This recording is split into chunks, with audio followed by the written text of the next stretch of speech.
So we'll hear from Dr. Daud Abdullah, the author, and Dr. Daud is the director of Middle East Monitor, one of the foremost think tanks and research centers here in London that serve the cause of highlighting events in the Middle East, particularly Palestine, but generally speaking, the region which has an impact on the Palestinian issue, and specifically from a British angle and a British perspective. I've known Dr. Daud and had the pleasure and honor of working with him for decades now, albeit I apologize for giving away your age and mine, but it's been an absolute pleasure. We've worked on so many things over the years, and it gives me immense pleasure to allow or to ask kindly that Dr. Daud Abdullah gives us his introduction. So over to you, Dr. Daud. Bismillah ar-Rahman ar-Rahim. Assalamu alaikum. Good evening to everyone. First of all, let me begin with words of thanks and appreciation to the Cordoba Foundation for organizing this event today,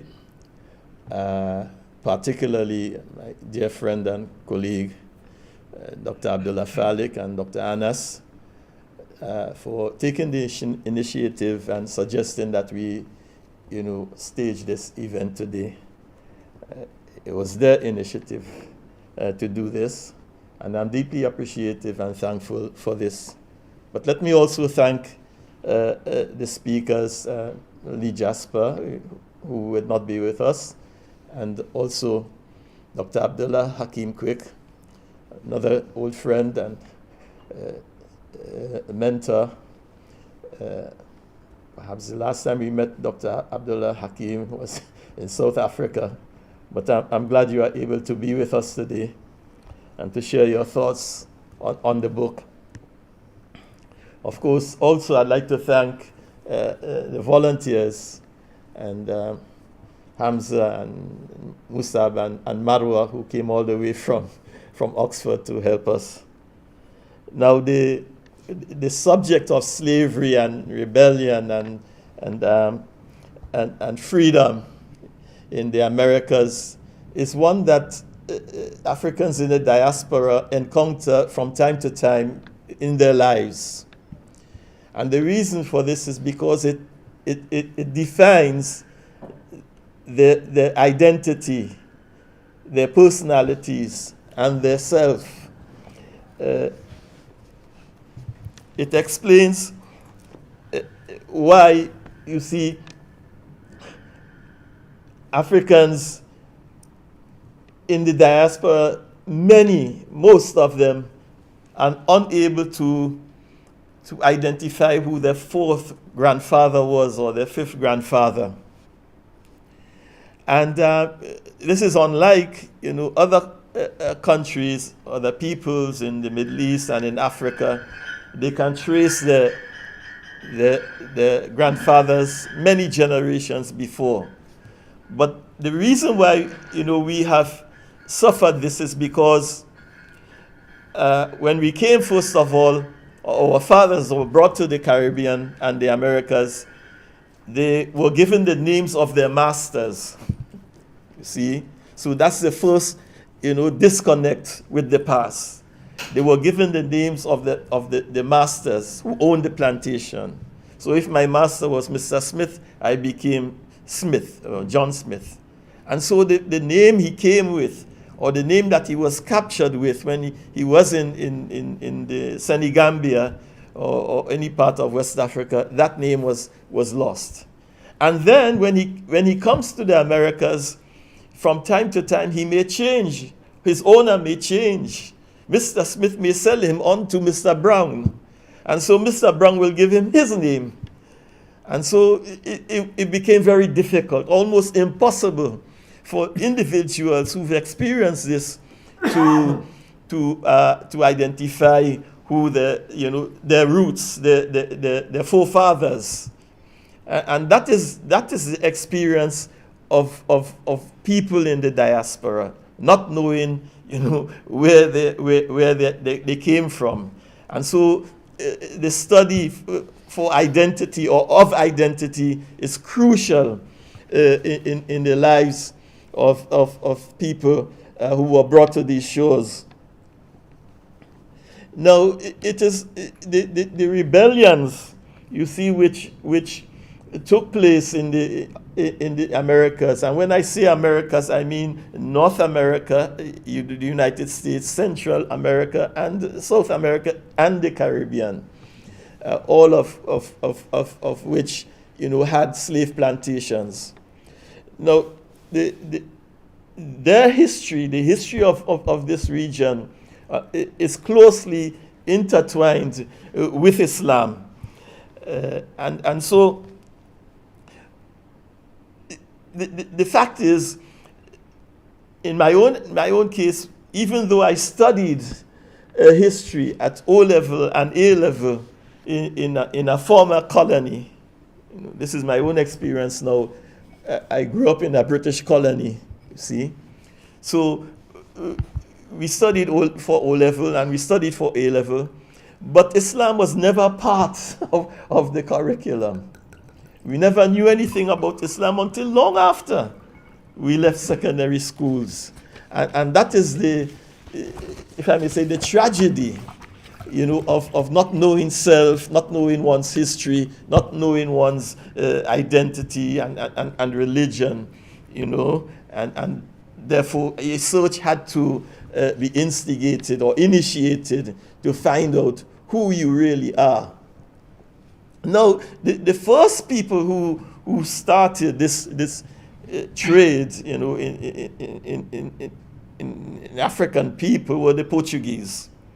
They went to the western coast of Africa, from North Africa down the western coast, and they captured people, brought them back. This was in the 15th century, before the Atlantic trade. They were taking people to Portugal to work as slaves. It's something like 1455. The Pope Nicholas the Fifth actually gave what we would call in Islam a fatwa. So the Pope gave a what was called a papal bull, an edict, authorizing that the seafarers, explorers could go along the West African coast, capture these people, bring them back to Portugal, and indeed, as it was said, to subject the infidels to their faith. So this is a theme. This is where the theme of religion comes into play when we study the history, the experiences of Africans in the Caribbean and North America, because the Portuguese first and the Spaniards were inspired by, motivated by, influenced by, their own religious teachings and positions. Now, my own personal encounter with this particular subject of rebellions, in slave rebellions, went back to 1988, when Brazil observed its centenary for the emancipation of the slaves. And it's significant to note that the Portuguese were the first to start this trade, the Atlantic slave trade. They were the first to start it, and they were the last to end it. So it ended in 1888 in Brazil. And to mark that centenary, there was a symposium in Bahia, which is in the northeast part of Brazil, to study under the theme of the roots of Afro-Muslims in Brazil, to which I submitted a paper at that time titled "Echoes of the Sokoto Jihad in Brazil." So the book that we have before us is really a continuum of that early work, though, with various changes and insights. It is divided into 6 chapters. The first looks at the legacy of the Crusades. And I think it is important just to set the context, because people like Columbus, when he came to the region in 1492 and was sponsored by the Spanish monarch, he promised them that whatever wealth that was accrued from his journey will be given to the monarch to help retake Jerusalem, you see, and take it away from the Saracens, meaning the Muslims and the Easterners.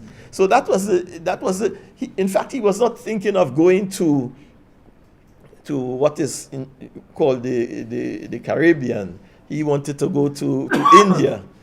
But in any case, he said that whatever wealth, because they thought that India was a wealthy place anyway, you see, and that whatever wealth from the spices and the gold, that would be given to the crown to finance and to support the cause of reclaiming Jerusalem from the Muslims and the Saracens. So here we have this theme of the confrontation, the antipathy between the Christians and the Muslims was transferred to the Americas. You see, although the conflict, because we know there was this, when the last recording in progress, when the last Muslim kingdom collapsed or was defeated, Granada in 1492, the Muslims had a choice. Either they converted to Christianity or they left. So many went to North Africa. Some were taken to the Caribbean. So that is the first chapter, looks at that, how the confrontation in Spain, in the Iberian Peninsula, was transferred to the Americas. In the second chapter, then we look at slavery itself in the Americas as it was practiced. And the distinguishing feature, the highlight of this experience, or this system, this institution, was that the slave was, he was devoid of his humanity. He was, it was taken, stripped of his humanity. He became a piece of property of the owner. So when the owner had his inventory, how many cattle he had, how many spades, how many the land, whatever, the inventory would include the number of slaves. He was not separate from the animals. So many, he was just a piece of property that could be sold and bought and traded, and as they saw fit. So in the second chapter of the third chapter, then I looked at the jihad tradition in West Africa, because this is the central theme of the book, that of the 15 million slaves approximately who were taken to the Americas, at least 2 million were Muslims. But they did not come only with rituals, how to pray, how to make janazah, or how to fast. They had certain ideas, you see, they had certain values. And so the central theme of the book is that what they acquired, the knowledge they acquired in West Africa, in many cases were transferred to the Americas, and that enabled them to resist the system. For example, we would see later on in the book, when we look at in West Africa, let's say, one of the bone of contentions between the Muslims and non-Muslims was that the Muslims felt that why should they be subjected to the rule of a non-Muslim, and that was bad enough in many instances, but having to pay tribute and pay taxes to non-Muslim rulers, people who practice, who were animists, this was unacceptable. And that problem, that dichotomy between, having to be subservient to a non-Muslim ruler, we saw that in the Americas also, where these Christian rulers subjected them to harsh conditions. So we in chapter 3, I looked at the jihad tradition, how the movements were, to revive Islam and to spread it across the continent, because Islam had come to Africa as early as the 8th century, but it was not until, let's say, the 16th century that it really spread widely across the West Africa. It was just among the rulers and the elite in many instances that practiced it. So we looked at the tradition in West Africa. But the revivalist movements in West Africa was not simply a 19th century or 18th century phenomena. It went back as early as the 11th century, when one Berber sheikh, his name was Abdullah ibn Yassin, from the Sanhaja Berbers in southern Morocco. He was a scholar, and he led a movement to revive Islam in Morocco first, of course, and then they spread all the way down into Mauritania. They had set up their capital in Marrakesh, and then spread even into Spain. So this movement was called the Murabitun. It's called in English Al-Moravids. It's an anglicized, term used by English historians or Latin historians, the Al-Moravids. But they were they were known at that time as the Murabitun. Al-Murabit is someone who is garrisoned in a state of preparedness. It suggests an element of militancy. So that was the seminal movement that informed subsequent reformist movements in West Africa. Now, after that, we looked at in the 4th chapter, we looked at the revolts in the Americas.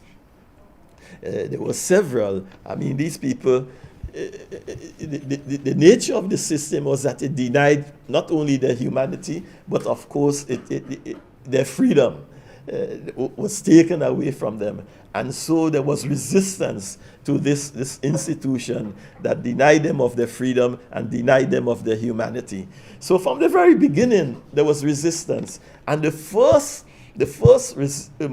revolt, the first major revolt, was in 1521 in Hispaniola.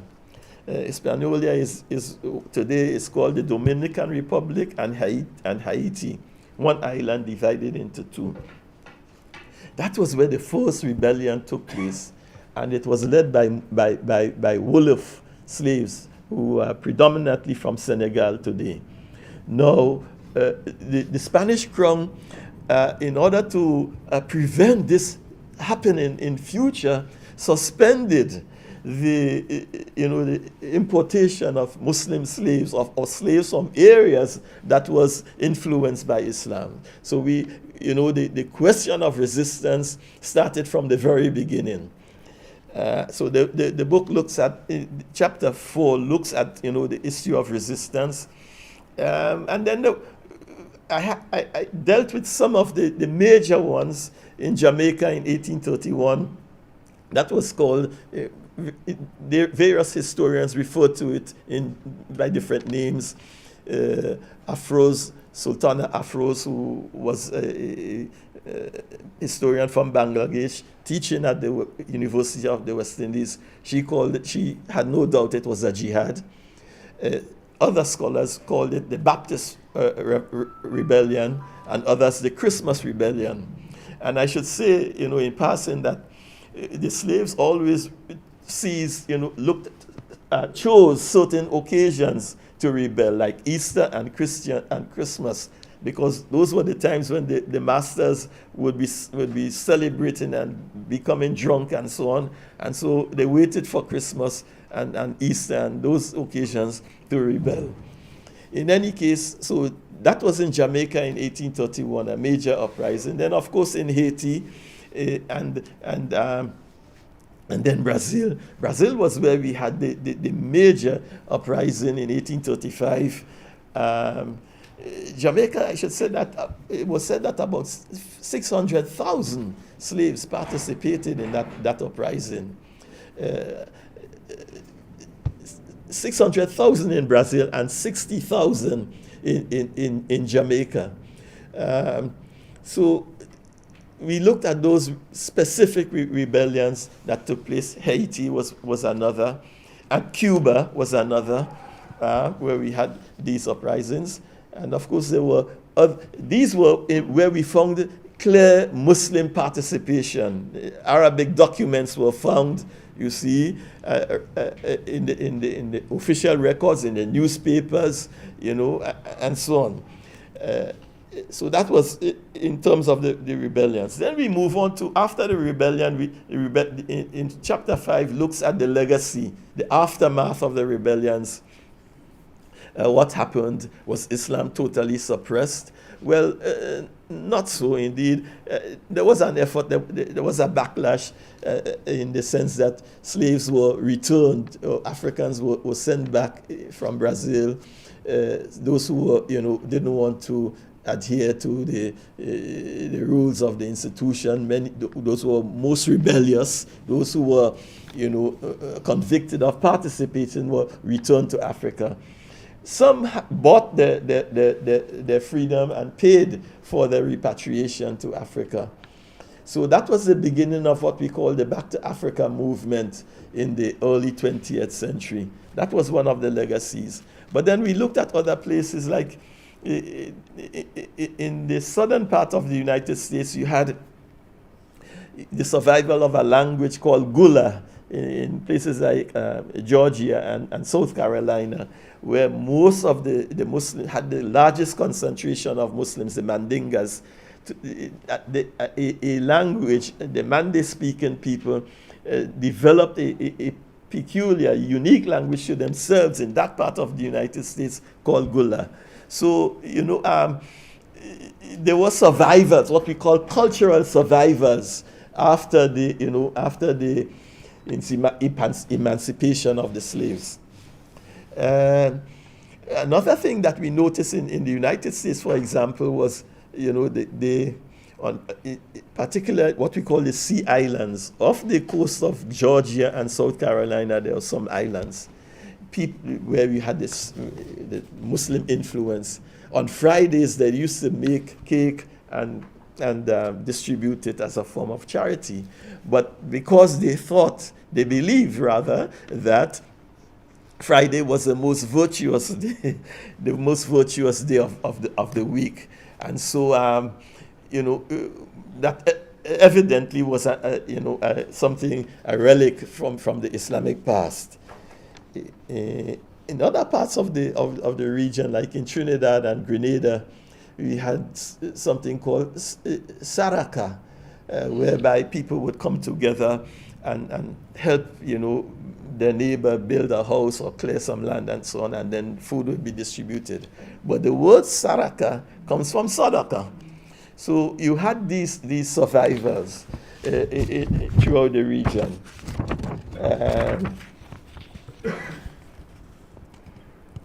Then the legacies, after we looked at the legacies, in the final chapter, we looked at chapter 6, we looked at the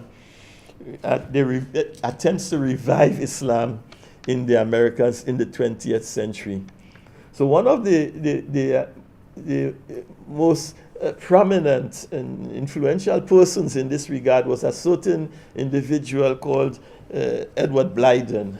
He was born in the Caribbean, in St. Thomas, could not find a job, although he wanted to become a minister in the church, in the Presbyterian church, but they didn't want to employ him for obvious reasons. He was black.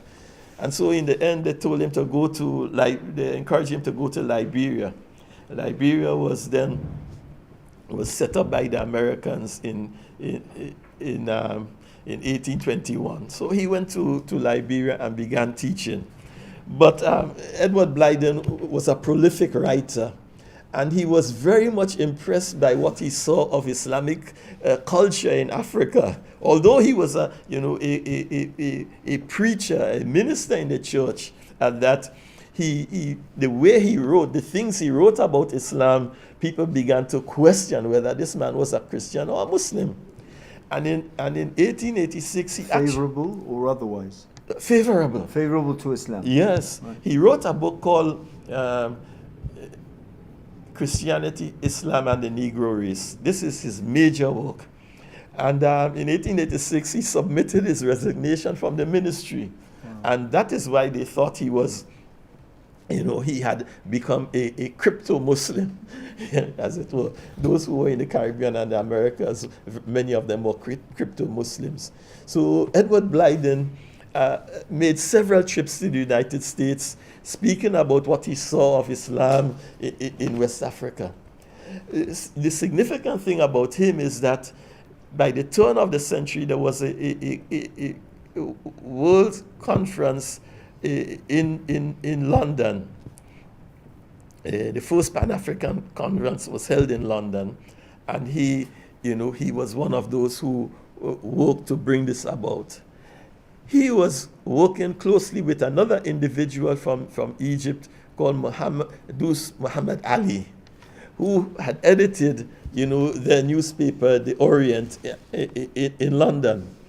And later on, 10 years later, they encountered Marcus Garvey, the famous Jamaican Pan-Africanist. And those Muhammad Ali followed Garvey to the United States and worked with him for a while, as the editor of his newspaper. And that was the beginning of the revivalist movements in the early 20th century. We had something called the Canaanite Temple in 1913, formed by a certain man called Noble Drew. And then when he died in 1929, when he died and Muhammad Dous Ali died, he went back to Africa. Elijah Muhammad stepped into the political vacuum or the leadership vacuum that was left. And that was the beginning of the Nation of Islam. In the 1940s, Elijah was imprisoned for not going to the war, the World War. He refused to be conscripted. And so he was imprisoned for 3 years. His wife led the movement for a while, but he concentrated a lot on recruiting, people into the Nation of Islam from the prisons. And that was the case with Malcolm X. But it was not Elijah who was responsible for his, recruitment into the Nation of Islam. It was his sister, who herself had become a Muslim, and joined the Nation of Islam. So the last part of the book now was something of a personal recollection of my own experiences, as someone who had now embraced Islam in the Caribbean in the mid-70s, and becoming part of the movements that started in the United States, like the Islamic Party, led by Yusuf Muzaffaruddin Hamid, who was a student of Abulala Maududi. And they spread into the Caribbean. And that was the beginning of our encounter with what we call the Islamic movement. The time is short now, but what I'll conclude with what the final episode of the book was with the attempt by the Jamaat al-Muslimin in Trinidad in 1990. They seized power for 1 week, and that would, had it succeeded, would have been the first, let's say, successful Muslim rebellion since the 19th century. it didn't succeed. It lasted for a week. They came to an agreement. They were granted amnesty in Trinidad, and the whole thing was settled politically. I must say, as a word of caution, that what happened in Trinidad in 1990, it was not influenced, let's say, by the thought of Usman Dan Fodio and the Muslim scholars in West Africa, but it was a political conflict. The government, the group had a piece of land which they claimed the previous government had given them, and now the government reneged on its, its pledge or its offer of the land, and it was a confrontation over land. And the Muslims decided to move on the government before they actually, attacked the community where they were staying. So that is where the book ends. I will take your questions, because the time is over. Thank you very much, Dr. Daud. We could have listened for another hour without being bored, because, essentially it's quite fascinating to explore our true beginnings, our true legacy. All of this that was written in the book, and which Dr. Daud has just explained, is not in our curriculums when we study about slavery, when we study about the last 200, 300, 400, 500 years, particularly about that part of the world. And it's refreshing to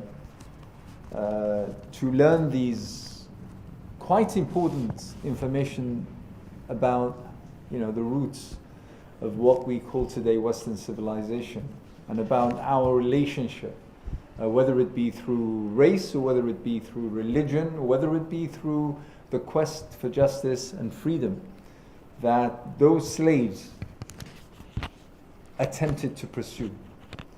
And the connection between the Americas and between Africa is something which I find quite fascinating, and the kind of impact, even linguistically, is something that is quite interesting to know. So thank you very much, Dr. Daud, and I think that I convey everyone's congratulations on this very important book, this very important thesis. And I repeat what I said in my introduction. I hope that this will become part of our documentation of that period of history and this particular dossier that is part and parcel of who we are. So thank you very much.